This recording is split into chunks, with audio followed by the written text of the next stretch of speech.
chers internautes, bienvenue dans votre séance de cours organisée par Bakele School of Technology.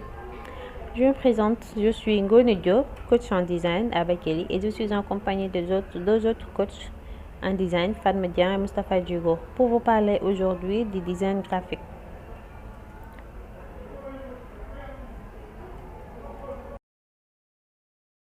Alors déjà, quand on parle de design graphique ou graphic design, ce qu'il faut savoir ici est qu'il y a deux mots qui le composent, qui sont graphique et design. En l'occurrence, le graphisme et le design. C'est quoi le graphisme et c'est quoi le design? Essayons de les définir d'abord avant de passer à la définition exacte du mot graphique design.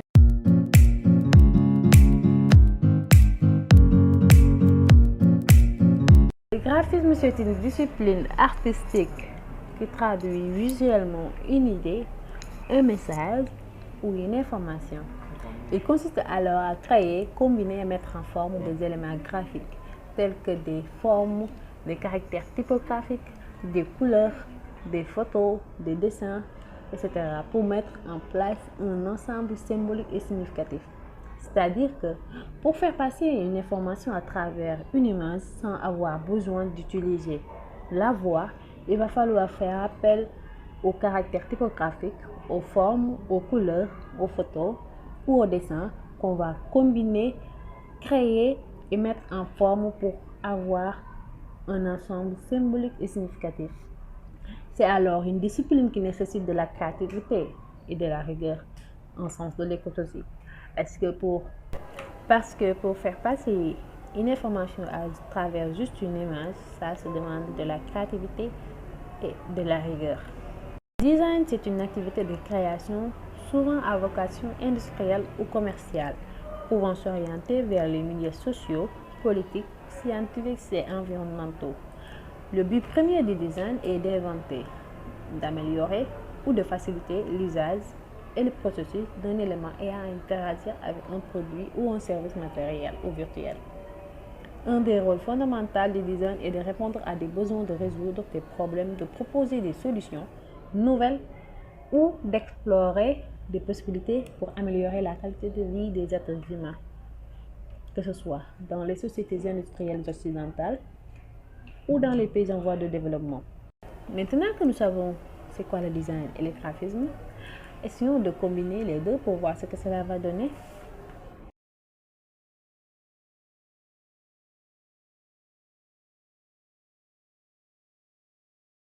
Le graphisme, qui est une discipline artistique traduisant visuellement une idée, un message ou une information, plus le design, activité de création industrielle ou commerciale, égale à design graphique, graphic design, activité de création de visuels communicatifs. Pour faire simple, le design graphique, c'est une activité de conception visant à mettre en œuvre et coordonner la réalisation d'une communication visuelle combinant images et texte, donc l'art de combiner images et texte pour traduire une information. Et ici, vous voyez que le terme art est présent, ce qui fait référence à artistique dans graphisme et création dans design. Bon, passons cette série.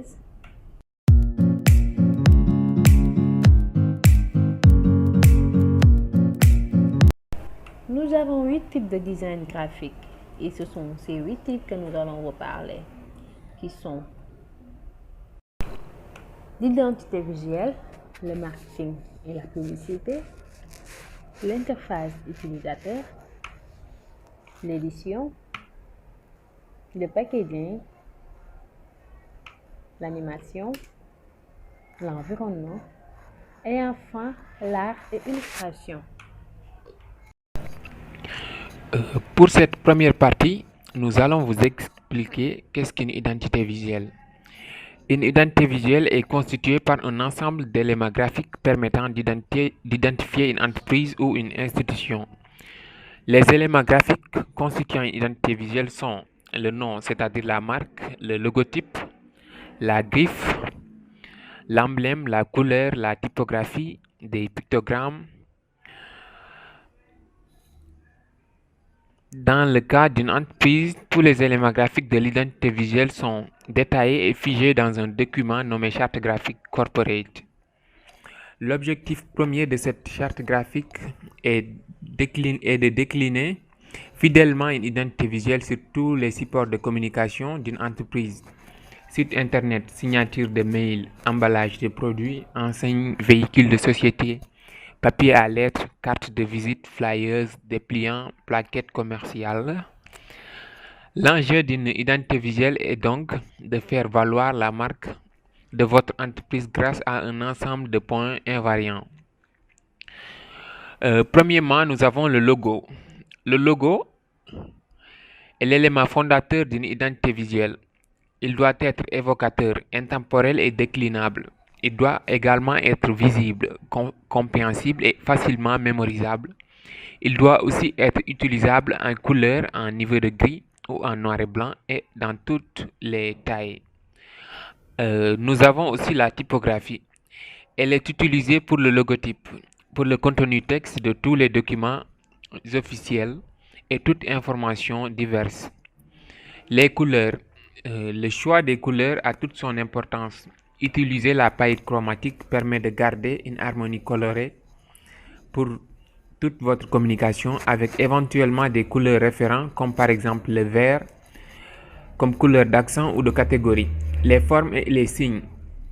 Les signes et les formes sont des points essentiels de reconnaissance. Des formes précieuses sont conseillées. Si l'on prend l'exemple d'une flèche, il est conseillé d'utiliser toujours la même flèche pour conserver la cohérence graphique. La mise en page, elle est importante pour tout type de document, c'est-à-dire l'alignement des textes et les images. Il y a aussi la charte graphique. Le but d'une charte graphique est de vous assurer une cohérence, une harmonisation dans tous vos supports de communication, qu'il s'agisse d'un support papier, carte de visite, flyers, affiches, enveloppes, papier à en-tête, soit le package classique d'une bonne agence de graphisme, d'un support physique, enseigne, vitrine, bâche, véhicule, stand de présentation, matériel marketing, t-shirt, etc. D'un support virtuel, présentation électronique, vidéo, multimédia, site web, email, etc. ou de tout ce qui pourra surgir comme nouvelle création graphique. Ceci concerne tant votre entreprise et son personnel que vos clients et fournisseurs. Tout document qui provient de votre entreprise doit promouvoir, être identifié au premier coup d'œil. Si votre charte graphique est respectée, votre image sera toujours la même, quel que soit le support.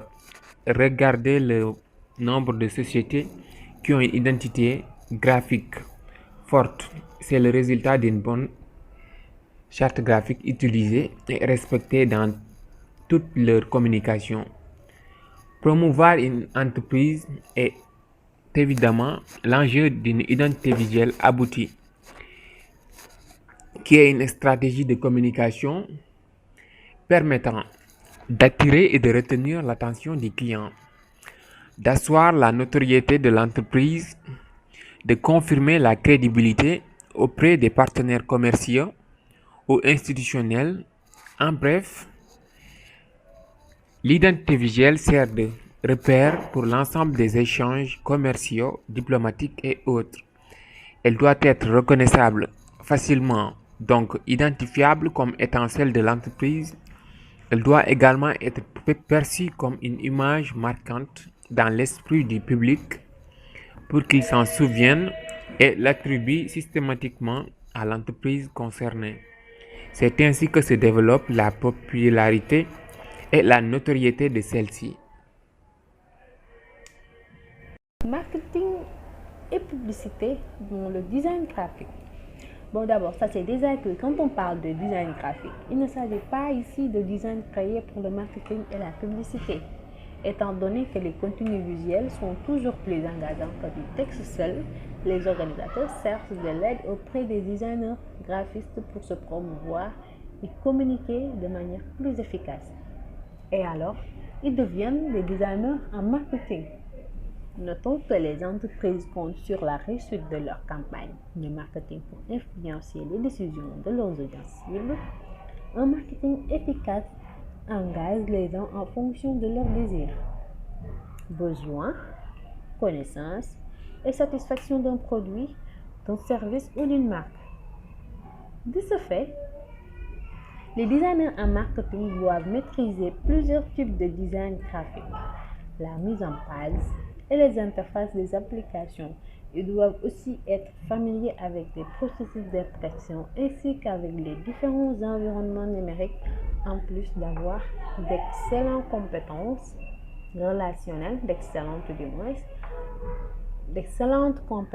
relationnelles, savoir résoudre les problèmes et gérer leur temps.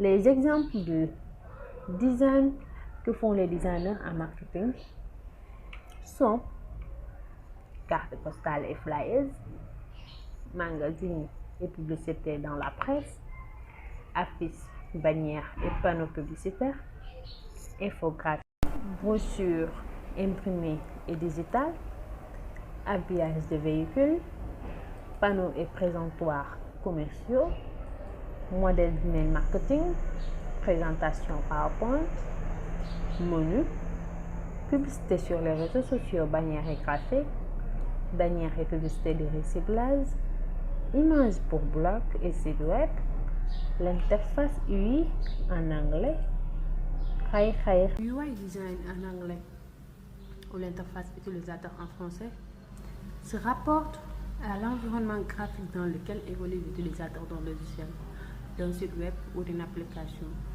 Un graphiste spécialisé en UI design conçoit les interfaces pour qu'elles soient faciles et agréables à utiliser. Son travail est important pour toute entreprise ou organisation souhaitant marquer sa présence sur le web. La mission de l'UI designer consiste à créer une interface agréable et pratique, facile à prendre en main. Cela comprend tous les éléments avec lesquels les utilisateurs interagissent: écran, clavier, souris, etc. Mais dans le contexte du design graphique, il s'agit surtout de l'expérience visuelle sur écran des utilisateurs, c'est-à-dire les boutons, les menus, les micro-interactions, etc. Le travail d'un graphiste UI est de trouver le bon équilibre entre esthétique et fonctionnalité. Ainsi, l'UI design fait partie de l'UX design, en cela qu'il travaille à donner la meilleure expérience possible à l'utilisateur. Mais il faut savoir faire la distinction entre ces deux termes. L'UI design et l'UX design sont très proches, mais ce sont deux missions bien distinctes. Il n'est pas rare que l'UX designer soit aussi l'UI designer. Cependant, la séparation de ces deux métiers permet une meilleure approche utilisateur. Les designers UI sont spécialisés en applications mobiles, applications bureau, applications web et jeux. Ils travaillent en étroite collaboration avec les designers UX, expérience utilisateur, qui déterminent le fonctionnement des applications, ainsi qu'avec les développeurs UI qui écrivent le code pour que l'application fonctionne.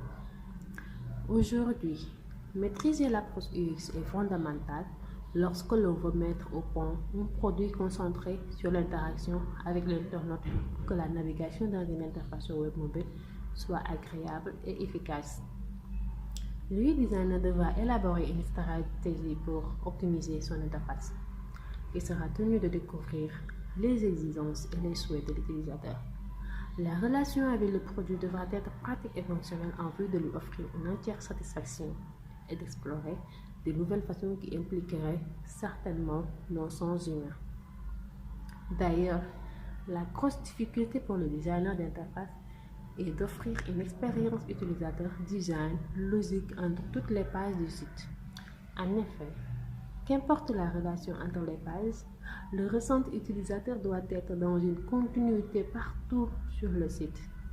L'erreur en UI design serait que le style et les interactions changent radicalement ou même progressivement entre les anciens contenus et les nouveaux. Entre attentes et besoins, l'utilisateur des services web serait complètement perdu et risque de mal comprendre l'UI. Alors, nous allons vous donner les des applications qu'un UI designer a besoin pour concevoir son interface. Nous avons d'abord InVision, qui est un outil pour les designers d'interface qui permet la création de maquettes, de visuels, etc. L'objectif est de proposer une représentation d'une application web, application mobile ou site. Vous pouvez travailler sur vos projets à plusieurs utiles si vous avez des clients qui ont besoin de régulièrement. Nous allons maintenant vous parler des différents outils qu'ont besoin les designers d'interface pour concevoir leur maquette. Il y a d'abord InVision. InVision est un outil pour les designers d'interface qui permet la création de maquettes, de visuels.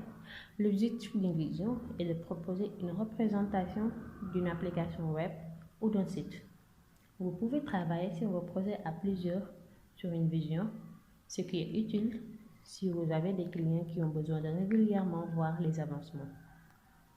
Xpin. Xpin donne la possibilité de créer des wireframes les plus basiques jusqu'aux maquettes prototypes animés. La force d'Xpin, c'est de proposer un outil fini avec les interactions ainsi que les transitions pour se rapprocher le plus possible de votre projet final. Axure, lui, il est utilisé pour la réalisation de prototypage et il est assez apprécié des UX designers. Après avoir créé votre projet, vous pouvez lancer des flux d'utilisateurs afin de tester l'interactivité et les fonctionnalités du prototype. Il est donc bien adapté pour réaliser les tests utilisateurs. Sketch. Sketch est très utilisé par les graphistes et designers, mais disponible uniquement pour Mac. L'outil de maquettage et de design permet d'avoir un terrain d'entente entre UI designer et UX designer et développeur. Une fois toutes vos maquettes prêtes et validées, vous pouvez exporter vos maquettes en code pour simplifier l'intégration par les équipes de développement. Figma. Figma, c'est un outil du start, mais il axe beaucoup sa stratégie sur le côté collaboratif. Cet outil gratuit propose de réaliser des designs via une interface claire et de collaborer à plusieurs directement dans l'outil. Cela permet de proposer des améliorations et accélérer le retour. Adobe XD, le fameux outil de design de la suite Adobe. Adobe XD permet la création et la modification de prototypes à plusieurs. L'objectif de l'outil Adobe XD est d'être rapide, qualitatif et avec une rapidité d'exécution intéressante. Spécialement créé pour les designers, de nombreux outils sont proposés pour travailler plus efficacement. Illustrator fait lui aussi partie de la suite Adobe, un peu moins intéressante pour créer des maquettes, mais il permet toutefois d'éditer simplement des images vectorielles, des graphiques, etc. avec une petite touche d'interactivité sur le format adapté à votre besoin. Photoshop, lui aussi fait partie de la suite Adobe, autrefois utilisé pour designer des wireframes. Il est maintenant délaissé pour les outils plus spécifiques de la suite.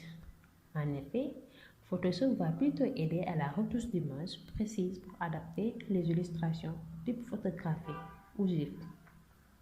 Les graphistes UI doivent savoir travailler en équipe et posséder à la fois de très sérieuses compétences en design graphique et une excellente compréhension des principes de l'expérience et interface utilisateur. Ils doivent également connaître les principes du design adaptatif et du développement web, en plus de maîtriser le design des applications. Ils doivent connaître les langages de programmation les plus utilisés comme le HTML, le CSS et JavaScript. Parlons maintenant des étapes importantes en UI. Les étapes les plus importantes en UI, il y en a beaucoup, mais nous pouvons citer le wireframe. Le wireframe ou le schéma fonctionnel est une étape obligatoire. En effet, ce maquettage assez flou va permettre de comprendre les contraintes techniques pour la création de sites ou la refonte, par exemple. Très peu d'informations sont présentes dans ce wireframe. Le template est donc facilement modifiable pour la formalisation des besoins. Par exemple, sur un site média numérique, le mélange UX-UI présentera sûrement plus de problématiques qu'un site type outil en ligne géré par un développeur. Pour chaque cas, le schéma fonctionnel doit être réfléchi avec l'aide de l'UX design afin de laisser une marge d'erreur la plus petite possible. Le marketing, du wireframe au templating. Nous entamons une grosse phase design. Maintenant que nous avons une bonne visualisation des éléments sur la maquette, il faut l'habiller. Une énorme réflexion devra être prise concernant les icônes, les mock-ups, les fonds, c'est-à-dire écriture du site, le choix des couleurs, le guide de style graphique pour le long terme, l'interactivité des éléments du prototype, les choix des visuels, images et vidéos, le responsive design et ses spécifications. Après avoir évalué tous ces éléments, certains besoins ergonomiques du UX doivent encore être analysés, qui sont: est-ce que le design thinking correspond aux attentes de l'interface web? Est-ce que la décoration créative du site est trop ou pas assez poussée? Est-ce que le cahier des charges est rempli à la lettre? Est-ce que tous les éléments permettent à l'intégrateur de respecter les choix design? Enfin, il faudra évidemment tester l'ensemble des choix pour une validation finale ou bien pour des modifications. Mettre l'utilisateur au centre du projet sera peut-être le plus compliqué. En effet, les collaborateurs du projet auront toujours une idée, une envie de changer quelque chose ou tout. Pensez utilisateur et non pas collaborateur. Une règle importante pour la viabilité du projet. Il y a aussi les soft skills qui font partie des éléments importants du UI designer. Ici, on va se poser la question à savoir quels sont les soft skills les plus appréciés par les entreprises pour les UI designers. Un esprit créatif, une communication facile, une bonne culture du web, une empathie importante. Aux compétences de base des UI designers. Quelles sont les compétences de base les plus appréciées par les entreprises pour les UI designers? Un esprit créatif, une communication facile, une bonne culture du web, une empathie importante, une bonne gestion des contraintes techniques. L'UI designer doit avoir de nombreuses idées créatives pour proposer des créations sous différents supports. Sa communication orale pour expliquer ses choix doit aussi passer par une bonne communication visuelle. Et les compétences techniques, quelles sont les compétences techniques les plus recherchées par les entreprises? Elles sont bonne notion de développeur, CMS, codeur, HTML, CSS, sociologie humaine utile pour les tests utilisateurs, maîtrise des compétences de graphisme et des outils de graphiste. L'UI designer doit avant tout savoir réaliser des créations design réfléchies avec des notions de psychologie du web design. Sa compétence à comprendre et coder permet aussi une forte implication avec les développeurs et les intégrateurs afin de simplifier les processus. Ces notions de code sont en général apprises sur des formations courtes ou alors avec un master. Les plateformes de prototypage pour un gain de temps considérable. Toutes les personnes chargées de créer des produits de nouveaux concepts, graphiques ou publicitaires ou interfaces utilisateurs, peuvent utiliser de nombreux outils disponibles en ligne. Pour la phase de développement, trouver une bonne plateforme de prototypage pour la conception d'interfaces utilisateurs présente un réel avantage. La diversité des applications disponibles sur la toile est sans mesure. Sur ces plateformes en ligne, Un grand nombre d'applications vous permettront d'utiliser des transitions dans le développement de votre création et de naviguer de façon pratique dans votre appli ou votre site web. Les interfaces sont bien pensées et permettent aux concepteurs de créer des mises en page modulables et adaptables par glisser, déposer ou drag and drop dans le projet. À partir de zéro, vous pourrez ajouter n'importe quel élément par le biais d'outils et d'options graphiques pour composer une architecture interactive qu'il sera possible de réutiliser. Concevoir des petites interactions qui reflètent l'ensemble des réactions objectivement observables des utilisateurs et ajouter des transitions dynamiques entre les différents écrans de votre projet seront d'une facilité déconcertante. Certaines applications en ligne convertissent des images ou des pages web entières. Ces outils de conversion concilient donc la simplicité et l'efficacité pour le travail d'un concepteur afin de produire un résultat utile. Composer une mallette de couleurs harmonieuses est un travail qui pourrait être complexe. Des aides en ligne peuvent être utiles pour imaginer une palette de couleurs cohérente et homogène. Il suffira de copier les codes X ou RGB nécessaires en vue de les insérer à votre projet de conception. Pour construire un design à vous couper le souffle, vous aurez besoin d'un brainstorming. Développé pour faire naître des idées. Les applications de brainstorming mettront en évidence les détails qui ont de l'intérêt et de la valeur. Pour finir, lorsque votre conception sera terminée, les tests utilisateurs seront de bons moyens pour affiner les améliorations de votre projet. Les candidats testeront et laisseront des commentaires pour que vous puissiez améliorer votre projet. Est-ce que le design d'édition, un designer d'édition est un spécialiste de la mise en forme de l'information. Son travail consiste à faire d'une information, d'un contenu éditorial, d'un texte littéraire ou commercial, un objet attractif visuellement. Son rôle est de capter l'attention du lecteur. En ce sens, le designer éditorial se doit d'être créatif et à l'écoute des attentes et envies du public visé par la publication, qui se doit d'être graphique et séduisante.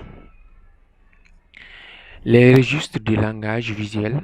Le designer éditorial est un infographiste spécialisé dans la mise en forme de l'information écrite, qui utilise tous les outils visuels dont il dispose et qu'il maîtrise parfaitement. Ces choix éditoriaux et graphiques sont donc le résultat d'une mûre réflexion sur les demandes des éditeurs et des chefs de projet. Là intervient toute la technique et toute la créativité d'un designer éditorial qui sait mettre en relation les formes, les lettres, les images, les illustrations, les scénarios, ainsi que ses talents d'infographiste pour que la mise en page de la couverture d'un livre ou d'un magazine qu'il réalise soit celle que le public choisira parmi des dizaines d'autres. Ces domaines d'intervention sont très variés. Il peut travailler dans l'édition presse, mais aussi le design des sites internet ou pour la télévision, en passant par la conception de magazines numériques ou le graphisme multimédia. Ces compétences sont celles d'un technicien polyvalent dont le travail est reconnu dans le milieu de la communication, de l'édition, de l'audiovisuel et du digital.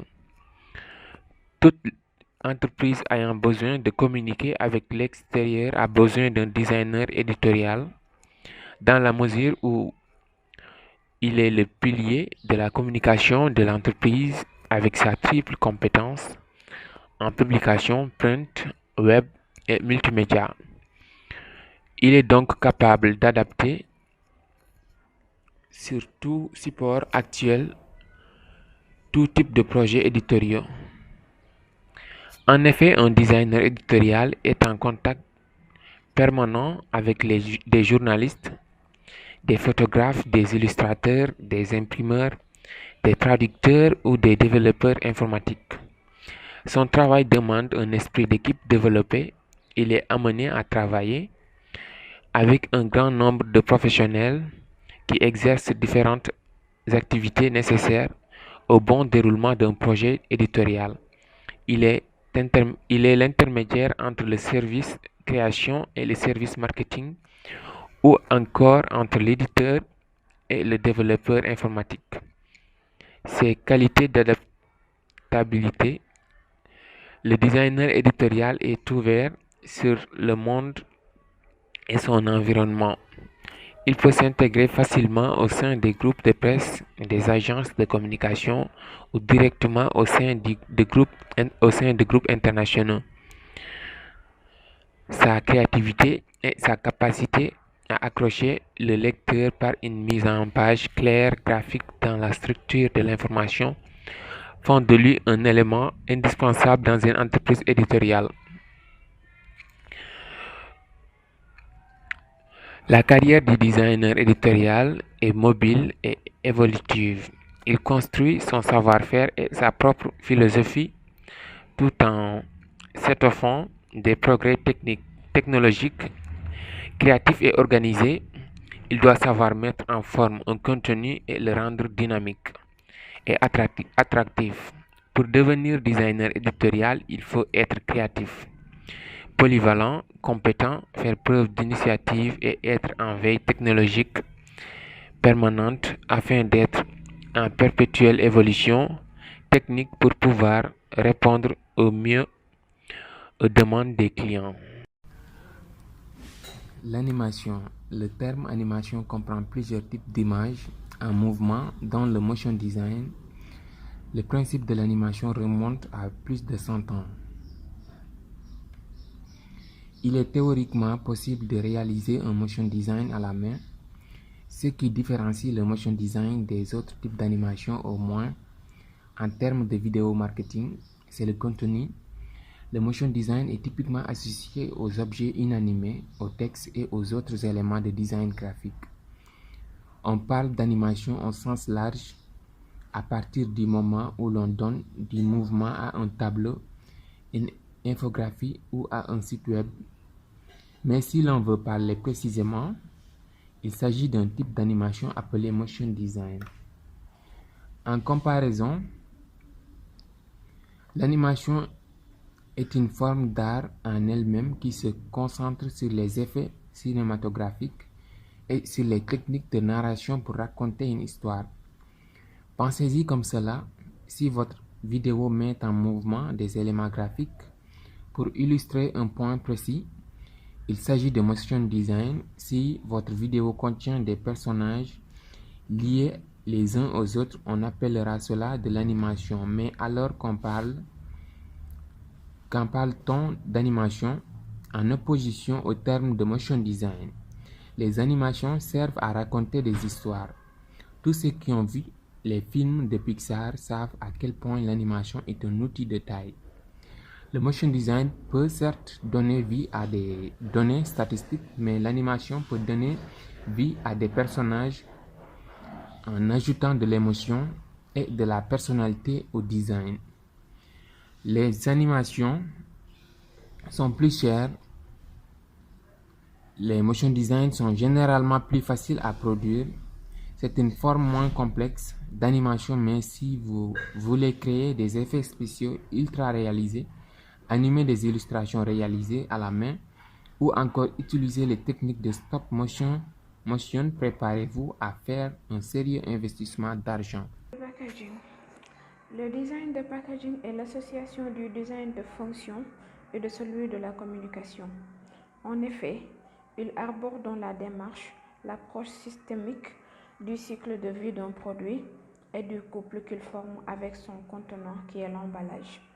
Il est aussi particulièrement attentif aux enjeux durables, dans la mesure où l'emballage n'a plus de valeur et devient un déchet une fois vidé de son contenu. Il doit néanmoins veiller à l'utilisation du support lorsqu'il est rempli comme une interface de communication qui met en avant les bénéfices et atouts du contenu. Le design de packaging est partie prenante des enjeux industriels et reste à l'écoute constante des innovations technologiques qui servent sa démarche. Les qualités requises à ce stade d'expérience et de compétences sont la capacité à comprendre les enjeux de marque, le branding et produits en termes de positionnement et d'enjeux stratégiques pour les traduire en propositions créatives. Pour être un designer de packaging, ces compétences qui suivent sont essentielles dans le domaine.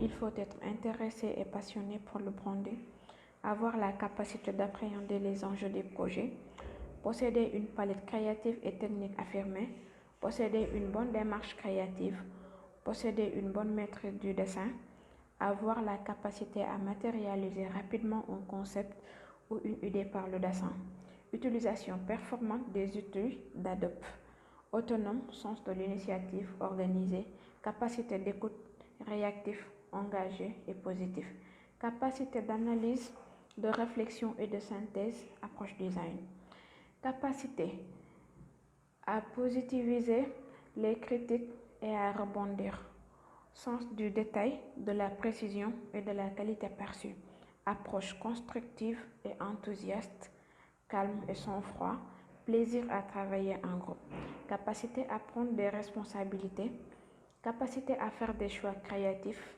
capacité de conseil et de persuasion, prendre en charge la mise en forme des pistes créatives initiées par la direction de création, la finalisation et la mise au point créative des projets qui lui seront confiés, enrichir créativement les projets dont elle a à la charge, être à l'écoute et à la disposition de la direction de création, veiller à la bonne traduction des orientations créatives, posséder les fondamentaux qui regroupent les chaînes graphiques.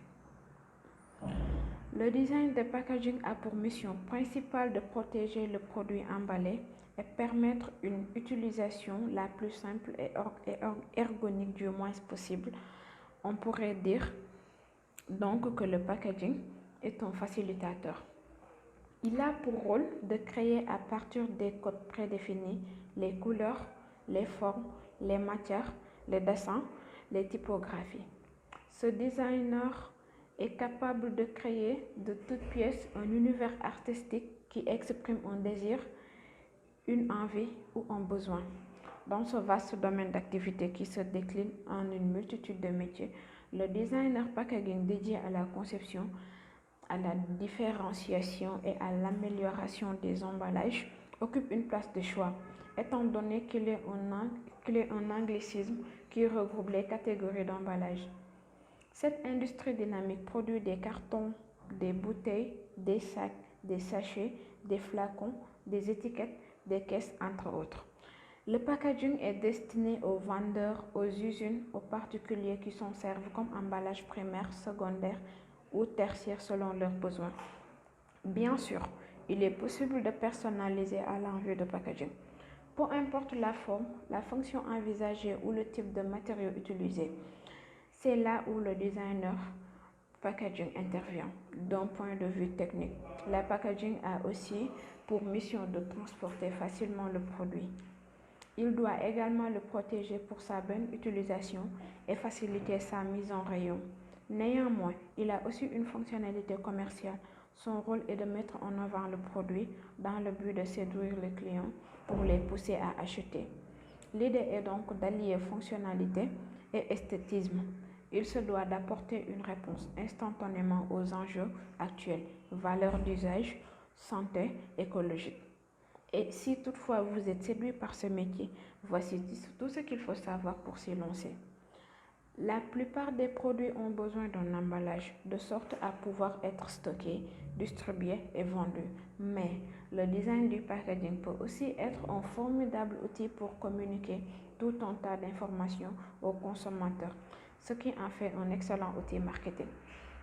Chaque boîte, chaque bouteille, sac, canette et conteneur représente une occasion de raconter l'histoire de la marque. Les graphistes spécialisés en packaging trouvent les concepts, réalisent des maquettes et créent des fichiers prêts à être imprimés pour l'emballage d'un produit. Cela requiert une connaissance pointue des techniques d'impression ainsi qu'une bonne compréhension des processus de fabrication, parce que le design de packaging rassemble énormément de disciplines. Il est courant de voir les graphistes spécialisés dans ce domaine Créer également d'autres éléments comme des photographies, des illustrations ou encore des identités visuelles complètes. Les graphistes sont aussi extrêmement polyvalents, soit au contraire très spécialisés dans un type d'emballage, étiquette ou canette par exemple, ou dans un secteur d'activité agroalimentaire ou jouets pour enfants. Leur travail demande une grande capacité de conceptualisation, en plus de très bien connaître les processus d'impression et du design industriel. Ils doivent être flexibles de sorte à accompagner leurs clients, les marketeurs, les fabricants et être toujours au fait des dernières tendances.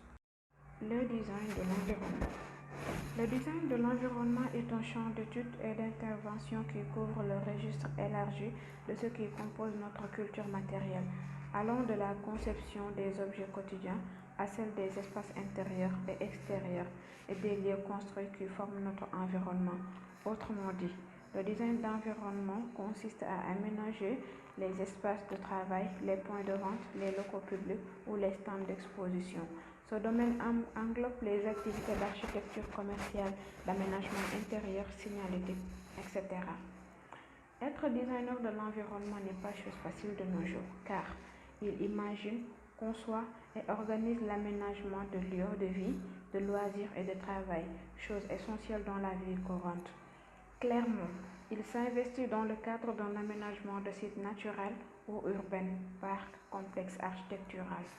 Autrement dit, il est chargé de concevoir les bancs de l'espace, le design de certains objets qui en feront partie, bancs de parcs, lampadaires. Globalement, le designer environnemental travaille sur l'aménagement de l'espace, son dessin, les caractéristiques des objets qui les meublent, par exemple les bancs, les fontaines, jardinières, pontons, poubelles. Ici, vous aurez quelques exemples de design de l'environnement, la signalisation, les designs muraux, le branding de bureau, la signalisation dans les transports en commun, la décoration intérieure de magasins. Le design signalétique. Le design signalétique représente une façon efficace d'exprimer l'image de la marque d'un environnement architectural. Cependant, une bonne signalétique bien pensée représente un système d'information efficace permettant aux visiteurs de s'orienter dans les lieux, mais aussi de mettre en valeur votre espace par une identification visuelle marquante. Le design réalisé saura prendre en compte les éléments architecturaux environnants pour une intégration maximale et efficace. Les possibilités infinies en matière de graphisme, de style et de matériaux permettent aux concepteurs d'offrir aux clients des solutions à leurs images tout en respectant le budget établi. L'impression, la découpe numérique, les vinyles, la gravure, le verre, le bois et l'acrylique font partie des nombreuses solutions envisageables pour créer un univers personnalisé et fonctionnel. Pour faire simple, je vous montre deux exemples qui, de surcroît, ont souvent tendance à les voir dans la vie courante. Les panneaux signalétiques et la signalisation pharmaceutique. Le design mural. Le graphisme mural, c'est une pratique multidisciplinaire, vaste et variée, regroupant les compétences de plusieurs domaines, notamment la conception graphique, architecturale, intérieure, paysagère et industrielle.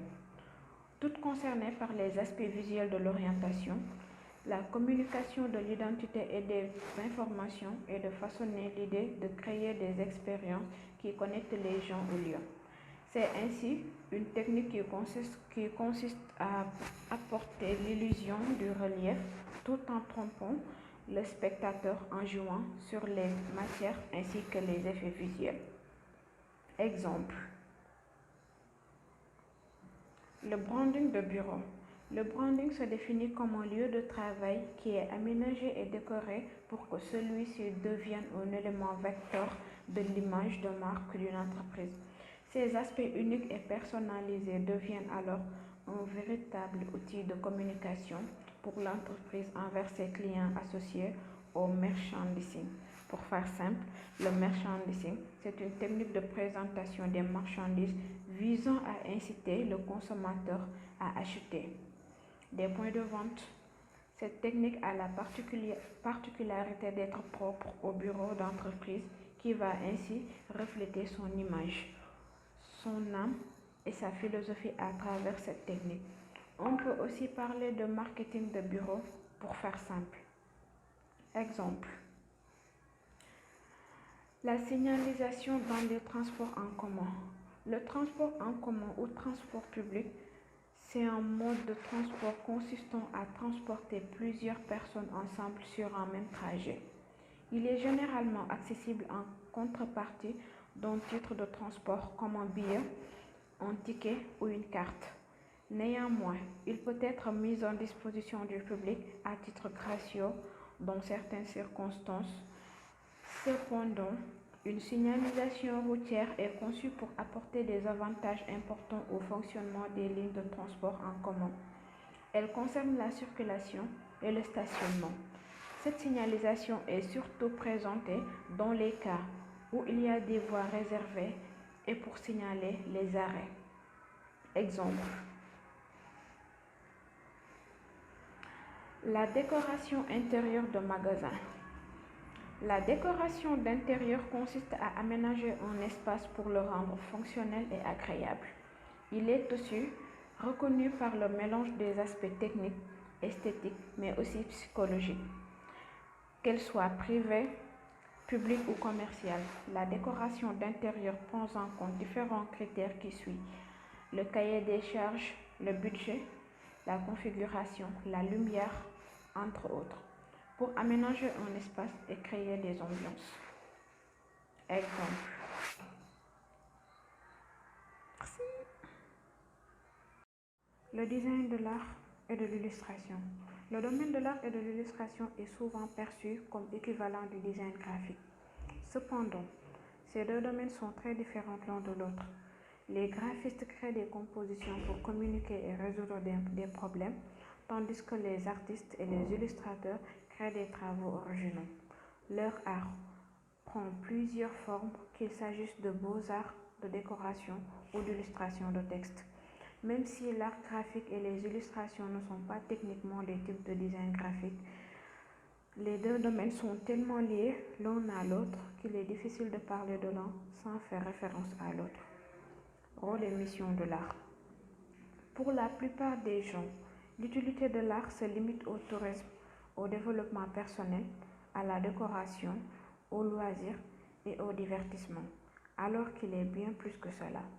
Son rôle est de proposer au spectateur un portrait de sa société, de sa réalité, afin que celui-ci puisse développer une conscience de sa propre condition et des multiples réalités de son environnement. L'artiste n'a pas à proposer de réponse parce que son travail deviendrait propagande. Son rôle plutôt est de poser des questions. Rôle et mission de l'illustration. L'illustrateur véhicule des idées et des messages par le dessin. Pour parvenir à communiquer par l'image, il est amené à travailler en étroite collaboration avec un auteur, un éditeur ou un directeur artistique qui lui soumet un cahier des charges en émoi. En effet, qu'il s'agisse du moins d'illustrer des livres pour la jeunesse, des ouvrages scolaires et parascolaires ou de travailler pour la publicité ou la presse. La grande liberté créatrice de l'illustrateur doit se soumettre aux différentes consignes et contraintes qui lui sont imposées. Par exemple, code couleur, choix des typographies, format, délai de livraison, etc. L'illustrateur peut se voir confier des missions diverses dans l'exercice de son métier. En tant qu'illustrateur professionnel, vous serez ainsi amené à concevoir des dessins sur différents types de supports comme des ouvrages, des affiches, des publicités, des packaging, des articles de presse, des timbres, etc. Le métier d'illustrateur requiert donc une grande polyvalence, le dessinateur étant amené à travailler avec différents interlocuteurs, les acteurs de BD, l'édition, les entreprises de communication et de publicité, la presse, les studios de création graphique ou encore les studios de films d'animation. En voici quelques exemples de types du design d'art et d'illustration. Design de t-shirt, motifs pour tissu, graphique animé, image stock, livres illustrés, jeux vidéo, site web, bande dessinée, pochette d'album, couverture de livres, infographie, livre d'images, illustration technique, art conceptuel. Le graphique animé. Le graphique animé, aussi appelé le motion design, est une forme d'art visuel consistant à créer des œuvres animées. Il peut s'exprimer sur tous les supports animés comme les œuvres de fiction, les émissions de télévision et œuvres audiovisuelles, l'art numérique dans le cadre d'expositions, de performances ou de spectacles vivants, la publicité et le film institutionnel, les interfaces graphiques de pages web, les logiciels et systèmes d'exploitation, la réalité virtuelle et la réalité augmentée, le mapping ou encore le jeu vidéo. La pratique du motion design implique généralement plusieurs domaines de création comme l'écriture, la conception, la direction artistique, le tournage, la création et l'animation d'objets graphiques variés. Exemple. Livre illustré. Une illustration est une représentation visuelle de nature graphique ou picturale dont la fonction essentielle sert à amplifier, compléter, décrire ou prolonger un texte. Il s'exprime dans une grande variété de domaines comme l'édition d'ouvrages, les images documentaires et techniques, la presse périodique,